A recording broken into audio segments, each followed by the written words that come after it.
Nerdy sports fan here talking Week 8 NFL action. We got the Redbirds, the Cardinals, going on the road to see New Orleans Saints in what is likely to be Teddy Bridgewater's swan song as the starter. So, this ain't going to go well for Cardinals fans. It really isn't. New Orleans is a team of freaking destiny, okay?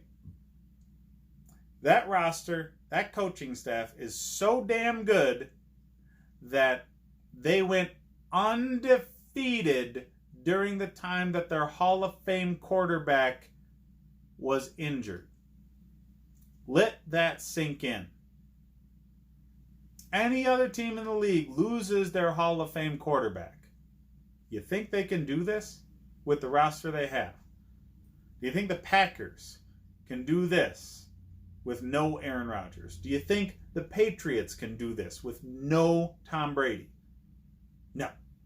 Does not happen. Those teams tick because of their quarterback. The Saints, they got the whole package. Okay? Strong running game. Multiple targets on offense. Very good offensive line. Dominant defense. They just pick an area of football. The Saints have a strong unit for that. A very well built team.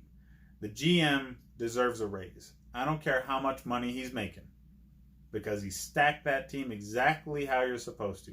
Sean Payton deserves a raise. Don't care how much money he's making. Hall of Fame quarterback gets injured and you go undefeated. Yeah, your coach is doing something good. So, the Cardinals have a good young team. Very good young team. Kyler Murray's doing well. Really well for a rookie.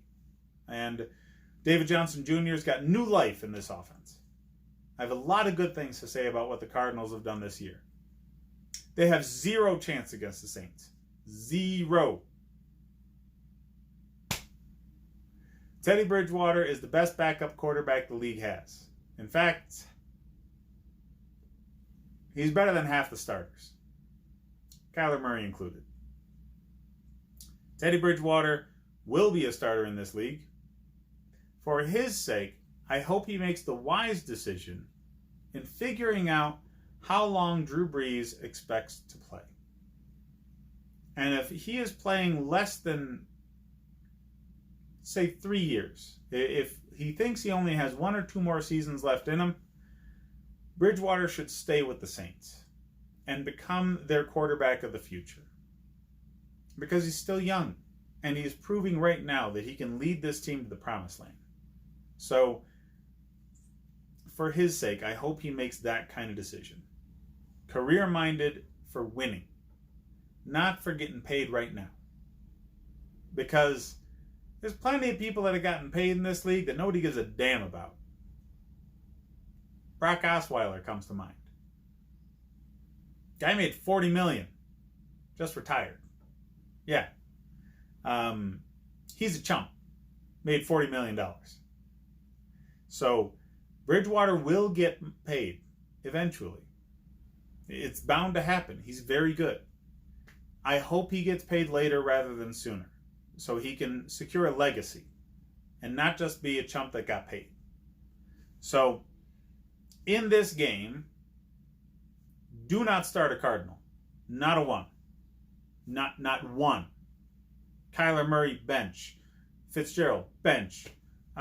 David Johnson Jr., bench. Not even a flex play. It's because David Johnson Jr. is the only weapon of value against this defense.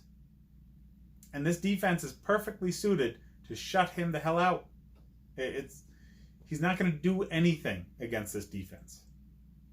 So, I think this is going to be horribly one-sided. Horribly one-sided. I think the Saints are going to dominate in all facets of the game. Michael Thomas needs to be started. Cook needs to be started. Just Alvin Kamara, Latavius Murray, if Kamara is still hurt, doesn't matter. One of them, put them out there. Heck, both probably deserve a play, even if Kamara's healthy. because they're going to be winning by so much. His backup's going to get in there a lot.